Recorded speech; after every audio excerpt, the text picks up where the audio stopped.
Welcome to Unemployed and Afraid, a podcast that explores the glorious mess of building your own business with the people doing it. I'm your host and fellow business builder, Kim Curtin. Thank you for being here. Let's get into some good, honest, small business chat.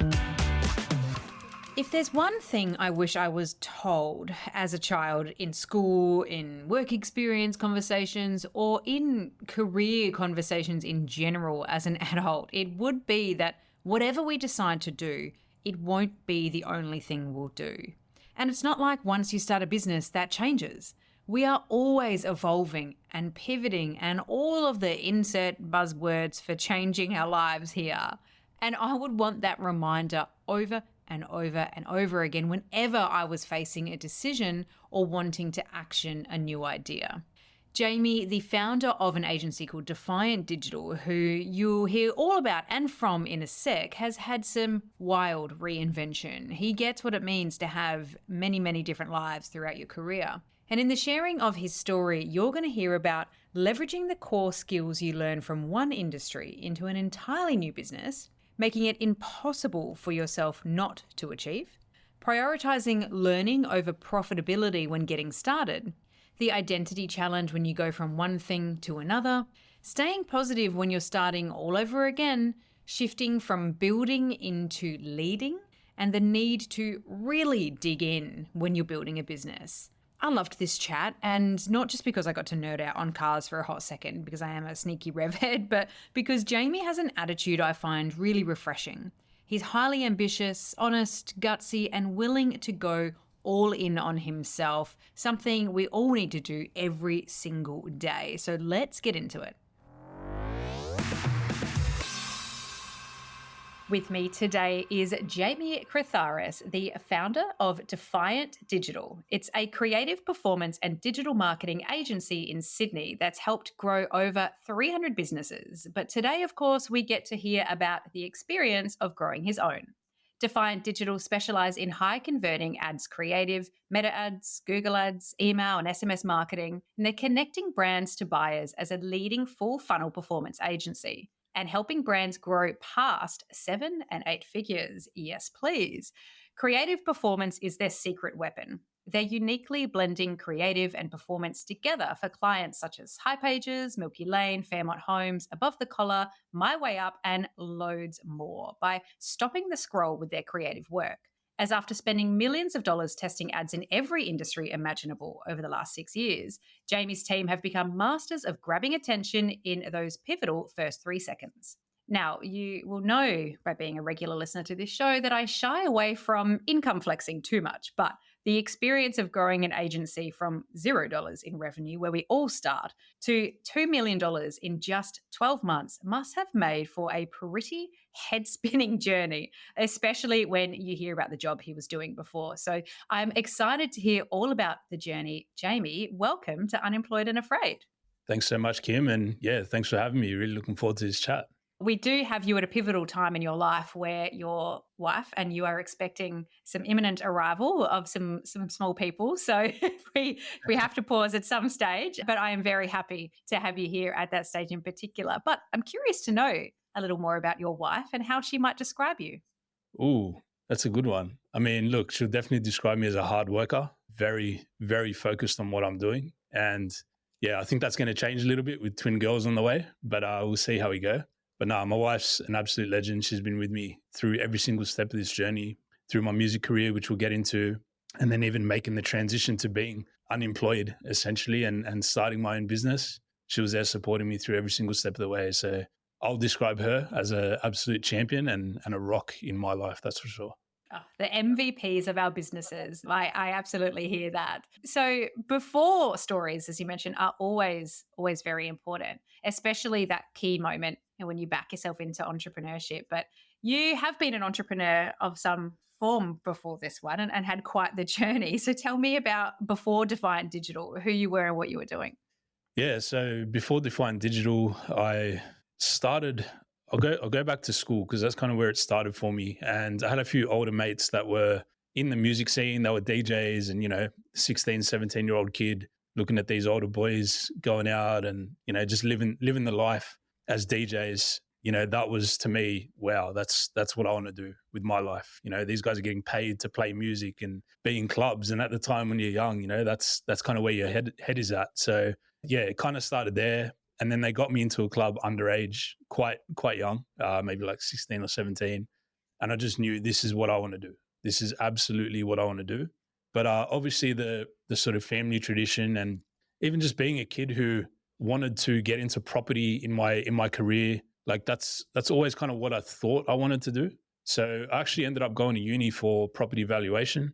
It was 3 years at uni. I ended up passing that and basically getting a job with Jones Lang LaSalle, which was kind of like a dream role for anyone that was doing my degree. But throughout uni, I was also learning how to DJ. I was learning how to produce music, and I sort of started getting traction towards the end of my uni degree. So it was kind of like this pivotal moment in my life when I finished uni.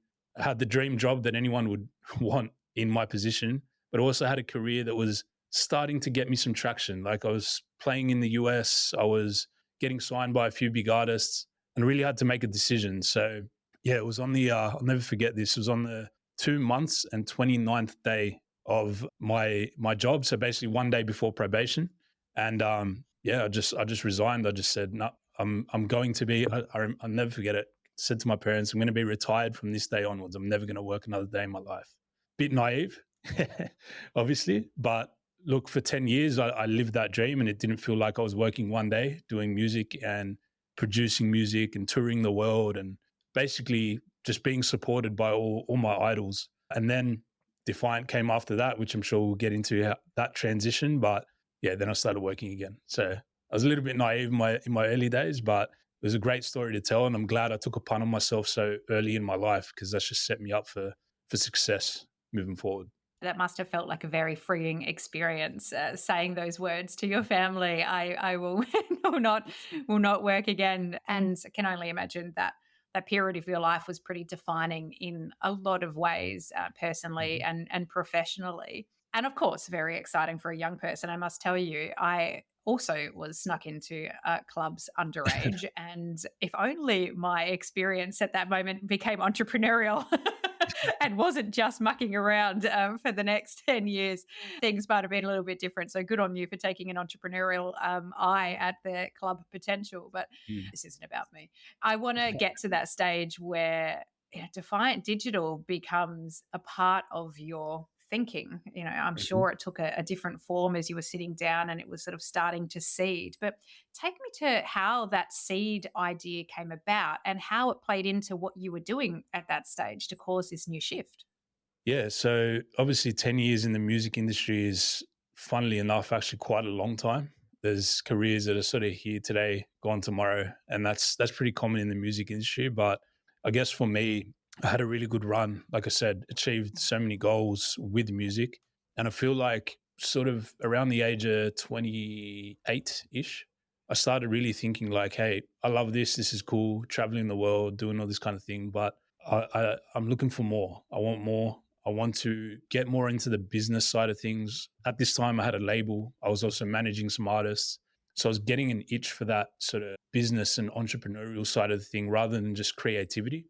I think what happened was I actually started to lose a bit of my creativity because I started thinking of the music as a business, and that's the way it should be thought of. It's a music business, but I had a hard time thinking with both brains, right? So I think what happened was I started going down more the business route, and I started just thinking, okay, well, music isn't for me anymore, but what have I learned? What do I know? I knew creativity. I knew how to promote myself. I knew how to do deals. I knew, how to perform and read a crowd, read an audience. And I think, a few businesses in my network started asking me, hey, you're a creative guy. You know how to run ads. Can you do it for us? And I think that was the little spark that was like, oh, okay, I should take a punt on this, because people, without me even trying, are asking me to do this for them. What would happen if I threw myself all the way into this and just went for it? So yeah, that's how Defiant came about. The actual name itself, I think just everything that I've kind of done has had that defiant type of mentality to it, right? Always trying to do something different. Like I said, coming home and telling my Greek parents that I'm going to retire from a job that I just got after after going to uni for 3 years. You can imagine the type of conversation that we had, but I've just always had that kind of mentality, and defiant was just the word for me. I knew that was what this agency or this business needed to be called. And yeah, it's I'm glad I chose that name, because that's really what our culture is as a company now, and it's really flowed all the way through. It's amazing how those sparks that present themselves to us, those little pieces of opportunities, can you do this for me? What would it mean for you to do this for me? It's amazing when they come through that. They might not happen for everybody, but they're so impactful through that period where you can just get a little bit of a confidence to explore something and start to build it out. What did it feel like to sit down and start to create what your approach would be? Like, what was your process to figure out what services you would offer to them and how you would service them and how you would charge them? Yeah, that's actually a great question. So obviously I knew that there was some demand for this. I knew that people were asking me the questions. I was even at a point, I was typing in things like how to make money online. That's what I was typing into Google to try and work out what is it exactly that I want to do. And naturally that kind of led me to a course, on how to build an agency, how to shape your agency, how to shape your services, and basically just how to get off the ground. Now, at the time, I was actually pretty broke at this stage. I think I had like maybe 15 grand to my name, something like that. And this course was 12 grand. But it was a course that would supposedly tell me how to do everything and teach me exactly what to do. So I took a punt on that. My wife was not happy. We had just gotten engaged, sorry. So yeah, didn't have much to our name, but again, that defiant sort of mentality, something in me just told me like, you have to do this because these are your last dollars. So if you jump in with your last dollars, you have to make it work. There's no other way, right? You have to get that money back, and you have to get it back fast. So to answer your question, I chose a mentor in the space, and I took the punt, right? Took the punt, did the course, followed through with it. I started it on New Year's Day 2019, on New Year's Day, and I finished it about 3 weeks later. Huge course, but by the end of that, I had an agency, I had services. The only thing that I went against on that course, and I'm super glad that I did, was the course was telling me to niche down. Pick one service, pick one segment. For example, like pick fitness trainers or personal trainers, and just niche down on that one segment and only service them. That was the only part of the course that I didn't follow, and I'm super glad that I did that, because what that allowed us to do was service multiple niches. All basically anyone who wanted to give me money for something, I said, yep, we can do it. So I'd be having meetings that say, hey, can you do a website for us? Yep, no worries. I'll do it. Can you do SEO? Yep, no worries. I'd never done anything before, but what I did was I'd get the money, and then I'd go pay an expert to do the work. And then I'd literally just watch every single step that person did and create a system out of it. So I'd make no money. In some cases, I'd actually even be putting little tiny bits on top of that just to get it done correctly.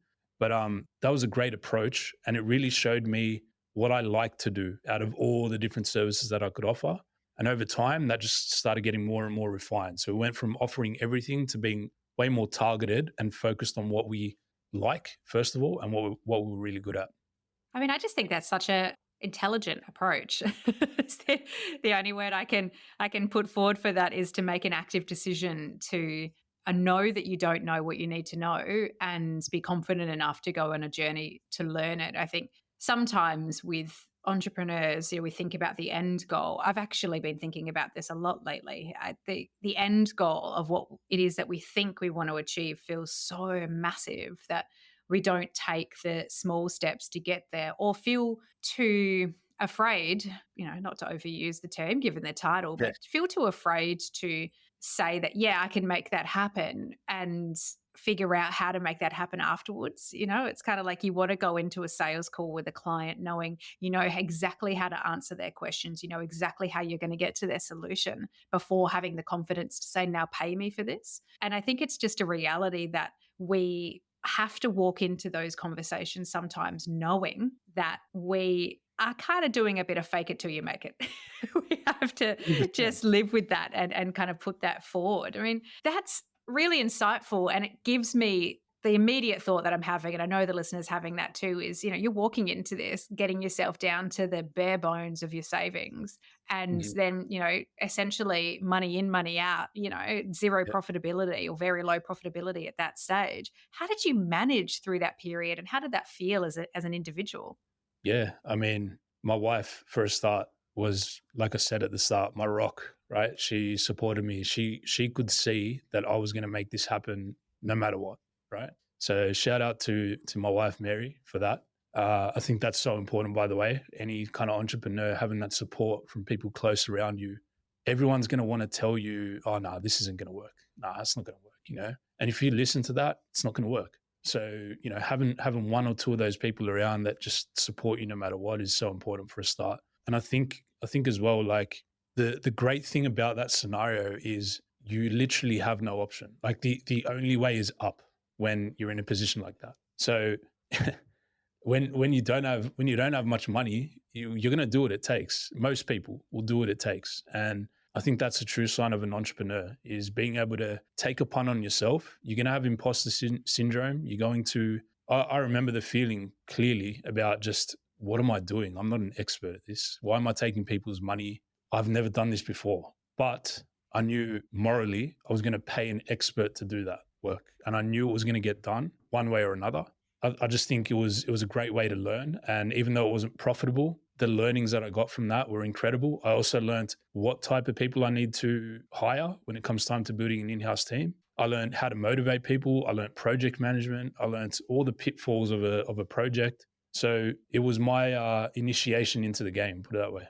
It sounds like there was a lot of time spent in that circumstance as well, like a lot of commitment to it. I think often one of the narratives that I see in market at the moment in a lot of spaces is, passivity, taking a foot off, like relax, it's okay, it'll happen. I'm a big believer in, trust and finding ease in your life where you can through these circumstances. But I equal part believe that sometimes you just got to put the actual proverbial pedal to the floor and go hard and make it your life for a little while and kind of shut everything out. And it sounds like that might have been what you had to do. How long did that period last for you? I don't know if it's actually over, but I guess the only difference is now I have a team. I have a really, really amazing team, right? And they're doing a lot of the sort of day-to-day work, dealing with clients, doing that type of work. My brain is still as switched on as it was on the 1st of January 2019 when I decided to take a punt with this. As an entrepreneur, I don't know, put it this way, I'm not the person to answer that question because my mind is 24/7 running. It's always on. But yeah, you are right. Like I was definitely not the smartest marketer out there. In fact, I was a rookie. But one thing I had over maybe some of my competitors was just the grunt work, like the time, the energy. Every single day I was showing up, and my whole mentality was, what is it that I can do today? Even if it's a small thing, what can I do today to push this business forward? Even if it's by 1%, because every single day doing that little piece, just you look back 5 years later and you're like, I've built something incredible here. But no, putting the time in, the hard work, the bottom line is there's no shortcuts. The course was great and I highly recommend picking someone, just pick one. It's so easy to get caught up in this. There's so much information out there and what's it called? Analysis paralysis or whatever it is. Where you're just constantly consuming content and information. My advice is pick someone that you resonate with. If they're good at what they do, follow their credentials. That's probably the only shortcut that there is to like get a few pieces of the puzzle nice and early. But other than that, it's time, it's dedication, it's putting other things to the side. There's so many things that I've had to put to the side, friendships, nights out, events. There's so many things that I've had to say no to, but I'm happy saying no because I know that this is a few years of really hard grunt work will set me up for the rest of my life and set my family up for the rest of my life. And that's exactly how it's playing out so far. I'm very grateful that you share that side of it too, because, I think if somebody was to look at you now, if they were to spend some time on your Instagram page, your LinkedIn, or just, hear you in a podcast, they might go, wow, look, like Jamie's killing it. He's got shit ton of revenue coming in, got nice things. Everything looks, really great. It's a projection of success in the way in which we understand success in today's society. But I think so many of us forget that projection is usually happening after all of the shit stuff has gone on. Like there's a period, like you're seeing someone at their best when you're meeting them, 5 or 6 years down the line. And, we're often a little bit less willing to show ourselves in the growth phase. Particularly though, I feel like when you've come from a background where, you've been kicking around with like famous cats, doing their thing and fair bit of money and all that sort of stuff, like that must have been a wild identity shift for you to not be able to like show that. What was that like? You actually nailed that. You nailed that on the head. Yeah, so it was a really amazing career. Obviously, a lot of highs, and I think just the nature of the music industry, being a DJ, being on stage in front of thousands of people. Honestly, there's no other feeling like that I've ever experienced in my life before. So even just don't want to sound cocky or nothing like that, but people coming up to you for photos and signatures, and people on the other side of the world. You travel to Asia and they are waiting for you at the airport with signs and photos of your dad on the sign, and like just the craziest stuff that is just, it's mind blowing. So you can imagine like that's quite a high, a natural high that you're constantly on when you're in that position. And then for that to kind of fizzle out and then having to start again from scratch, from zero, that was probably the lowest time of my life. Like that was a really hard moment to get through, because you go from feeling like you're on top of the world to feeling like you're back at square one in an industry that you're trying to make a mark in. So yeah, I think dealing with that was tricky, but the thing that just kept me going was just like I said, the motivation of basically going all in on myself and needing to make it work. That there was enough motivation to get myself back to that feeling again and be in that position again where I was financially independent, right? And had my finances in check, which I definitely did when I had my music career. Thankfully, I made a few good moves while I was earning my money at a young age. I made some dumb moves as well. Bought a GDR R35. I don't know if you would know what that is, but yeah, I a sure few do. people out there know what that is. Bought that at 23 years old or something like that. Stupidest thing in the world, but also don't regret it at all, because it gave me that taste of success, right? I definitely had that taste of success early in my life, and I just wanted to get back to that. I wanted to get back to that feeling. So, but it's funny when I say things like that, because my idea of success has completely changed.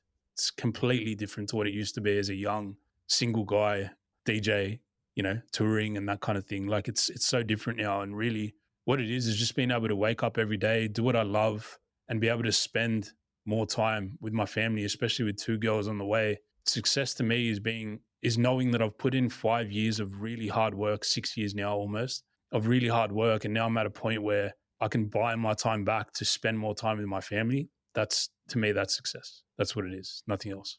I mean, a Godzilla never hurts, but I, Oh, I'm a I'm rope head from way back.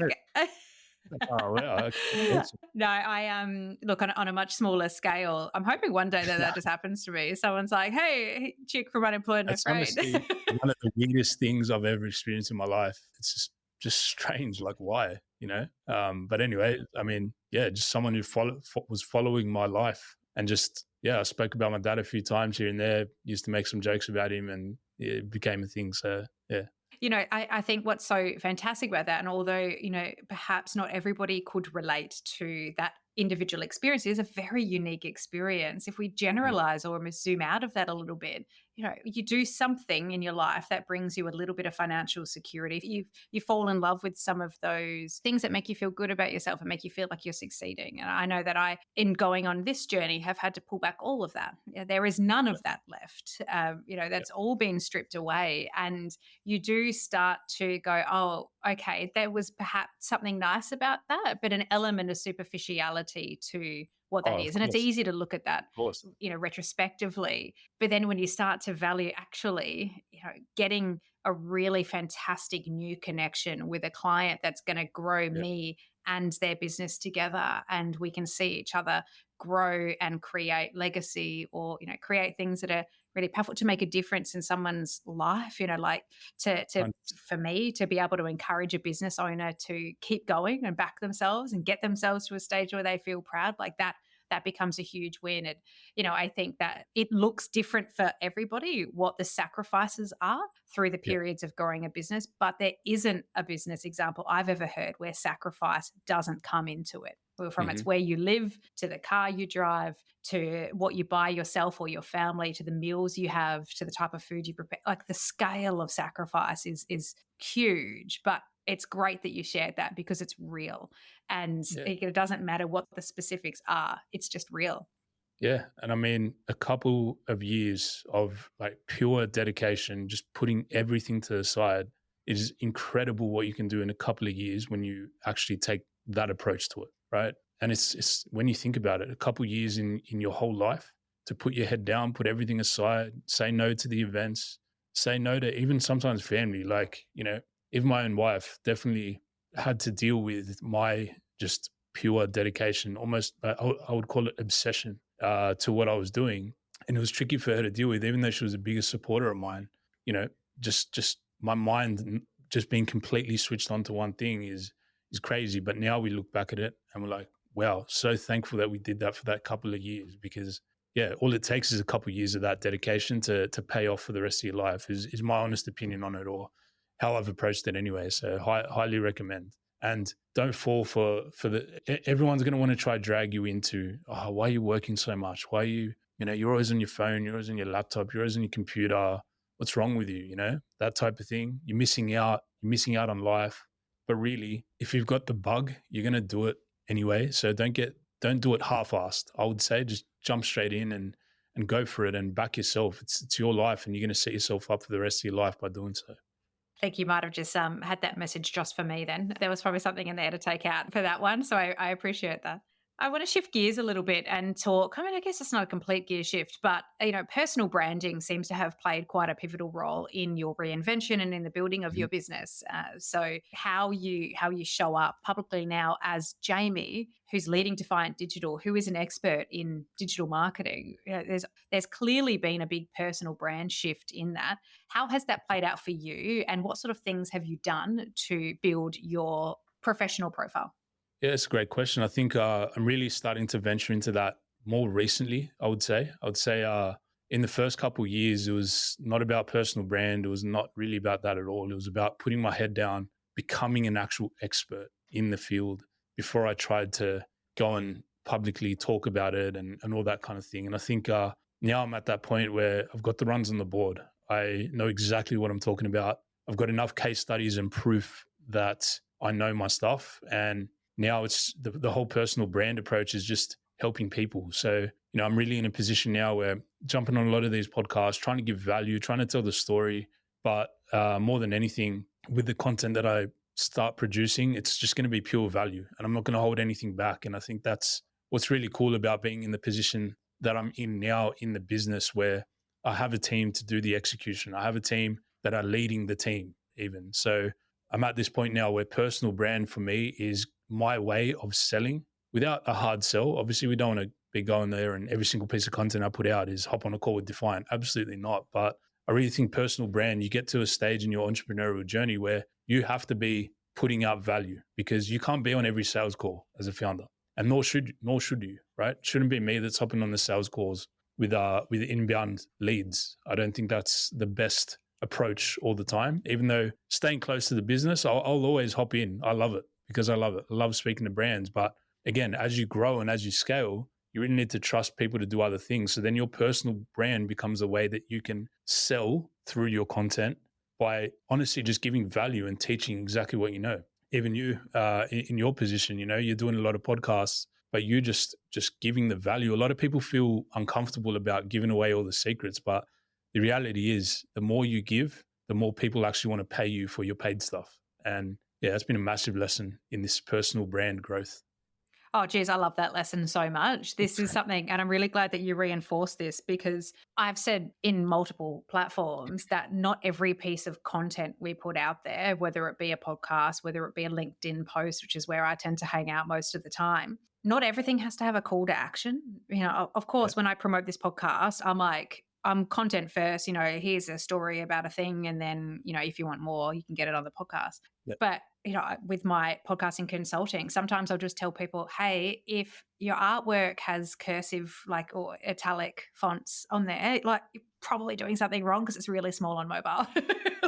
Please just fix that. And, that's not now. Book a call with me if you want to discuss your podcast strategy. And I feel really passionate about that because I think it goes against a lot of the teachings that are out there that, you have to have everything to have a call to action. And of course you are, working in a digital marketing space where your job is to grow brands and get sales. And so I think it's really healthy to hear that aspect of it, that even if you're not getting anything out of it, it's actually quite okay to provide value, knowing you will actually get something more out of it later on. Absolutely, yeah. With ads, it's a completely different story. With ads, you need to have a call to action. But yeah, personal brand is a whole different thing. So, and I think there's a lot of gurus out there that say, start creating content and start talking about things straight away. To a certain extent, I agree. Document the journey, absolutely. I wish I did a bit more of that, to be honest with you. But I'm also super happy that I've learned. I mean, my personal approach. I'm not saying this is the right or wrong way to go about it, but my personal approach is do the work for years, become an actual expert, so that when I start talking and when I start trying to produce content, I'm doing it from a place of I've been there, done that. I have the experience. I've got the conviction. I remember hopping on camera early in my early days. You could just smell it. Like this guy's a newbie. Like this guy's an absolute rookie. So I said, no, it's not for me. I'm going to pull my head down, get the runs on the board, and then come back and give a lot of value.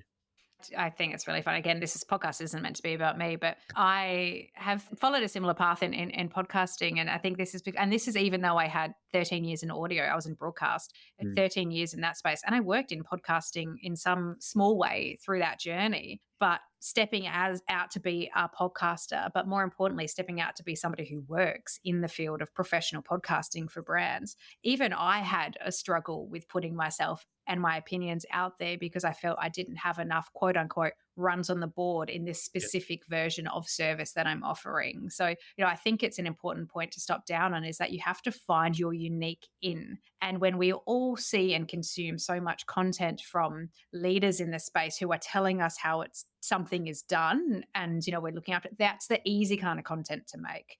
And so finding your in and what you need to do to build profile in a sort of more practical way, maybe a smaller way, maybe it doesn't look like what the experts are doing in the first instance is such a healthy way to approach it. Find your in. You don't have to come out as an expert just because you did one course. It's about applying that knowledge, integrating that knowledge and doing that and then finding your voice through that, but not being shy in the same instance is, I think it's very unique, very individual.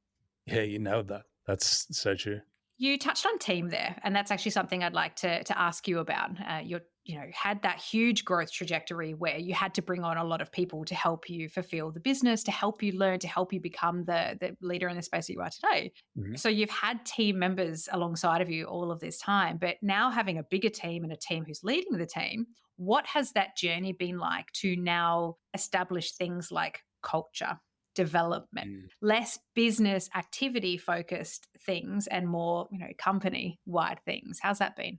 Yeah, that's been a massive journey, to be honest, huge journey. It's gone from, starting off, not a lot of money, hiring sort of interns, juniors, and the culture was incredible. It's like we're all together in the same room at the time. We had an office. None of us really knew what we were doing, but we just all had that sort of startup energy. And, we went from 3 to 4 to 6 to 10 to 15, and it was just like, wow, we're just adding heads and heads and heads. And then it kind of got to a point where we had probably close to 30 heads at the time, but a lot of junior people. And even though the culture was awesome with that growth, on the flip side, there was a lot of changes that needed to be made because it was a team full of juniors. Things were going wrong all the time, and we just didn't have. We were starting. A lot of things were going right as well. We were starting to get a lot of great results, get a lot of people wanting to work with us and really big brands. And there was this kind of transition moment where we had to make a decision to go all senior in our team, no juniors, no interns.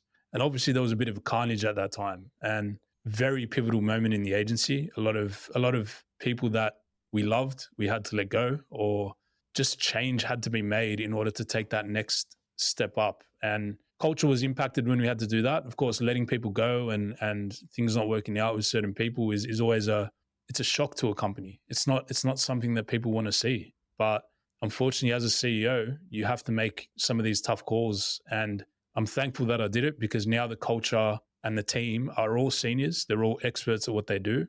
We work remotely and have done for about 3.5 years now, I believe it is. And the culture is just one of players getting together every day and solving problems together and really trusting each other's expertise. And that's just what's fun about it. It's actually fun. I just love sitting back and watching these guys solve problems together, because they're top of their game. So yeah, I think your culture in a company is going to change massively always. Like there's always going to be change with that, I believe.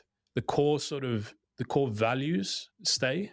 The core values of the company, there might be changes over time, but yeah, I think you need to change. You need to be flexible. You need to be willing to adapt and make some hard decisions to move your business forward at certain times. But yeah, at the moment, it's looking really good, and we're on track for some really killer growth over the next 12 months.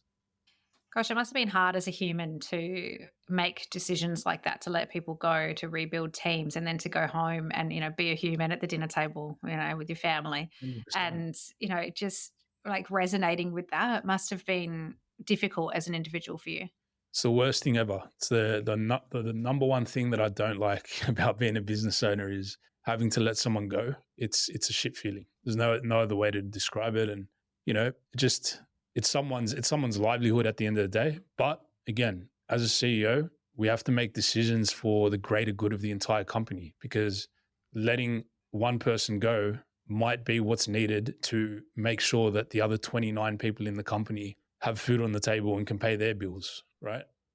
Sometimes it's just that kind of decision that we need to make. So it's a tough one. I still don't have an answer on how to make it less tough. But look, at the end of the day, being in this position as a CEO, I chose this, right? I chose to be in this seat. So I gotta deal with those things as they come, and not dealing with it, I think, is even worse. When you let it go, when you let it linger, it actually starts impacting more people around you, and you don't want that. Definitely don't want that. And when I switch gears again to one area, I'm curious to know, you have a lot of great advice for your clients. I think the pairing of creativity and performance is a wonderful one, of course. I'm all here for creativity and outcomes. Do you follow the same process for yourself, for your business? Or, what do you take or what do you leave to help market yourself? Yeah, great question. We have never had a sales team. So we've never had an outbound sales team that's going out and reaching out to people and knocking on doors and cold calling and doing all that kind of stuff that a typical agency would do. We have built our agency 100% on ads. So putting out creatives, putting out ads, running them, getting people through a funnel, and basically practicing what we preach. Again, I came from the music industry, so I did have a lot of good contacts that we did work for at the start that helped us get some good case studies get off the ground. And that was amazing. Don't get me wrong. But we have literally grown this business by practicing what we preach. And I think any sort of any brand that comes across us, the first thing that they say is, I haven't seen creatives like yours out there. And that's, as long as that continues to be said when clients are coming into our funnel, I'm a really happy guy, because I can sleep at night knowing that we're staying true to what we are as a company. And we are really trying to be the best at this creative performance game. So yeah, it's interesting. Like, I guess any brands out there, I would say, or just any service, not even just agency, but if you're going to hire someone to do something for you, definitely audit what they're doing themselves, because there are a lot of agencies out there that present themselves really, really poorly, I think. And it's like, if that's how you're going to do it for yourself, like, what are you going to do for your clients, I guess? So yeah, it's an interesting question, but we've always been one to practice what we preach. There's in my research of Defiant Digital and of you in preparation for this chat, I saw a really cool piece of content. It was like, if Macca's was a luxury brand. And I think you might have done this content like ages ago. I don't think it's recent, but it stood out to me still. I was just like, wow, that's a really cool piece of content. Like, it's visually enticing and interesting. It made me think, I was like, shit, like, what would that be like? I think there was one for KFC as well, like other brands where you're just like reimagining brands that exist to showcase creative thinking. And, that definitely lands. Yeah, I mean, that's exactly what it was. We wanted to do something that no one's ever seen before or even thought of. Like, Macca's it's pretty crazy, and just a great way to do something different, show off our creativity. And we didn't get Macca's as a client off the back of that, but what we did get was other brands who were thinking about their brand as a luxury brand, saying, "Wow, okay, that's the type of transformation." So it was a great exercise for us, and you obviously saw the views as well. probably about 9 million views on that, or maybe even more now. I haven't had a look for a while, but yeah, that went super viral. I mean, anytime you've got some ideas about how to make a podcast viral, hit me up with them. I'd be very, very keen to listen to those. But, as we get to the end of our chat today, there's a really important thing that, I think we all want to consider or have a moment to think about when you're on this business journey, which absolutely is not even close to being over yet. But to date, the Jamie of today versus the Jamie of 5 years ago, what's been the most impactful lesson for you as a human through this process?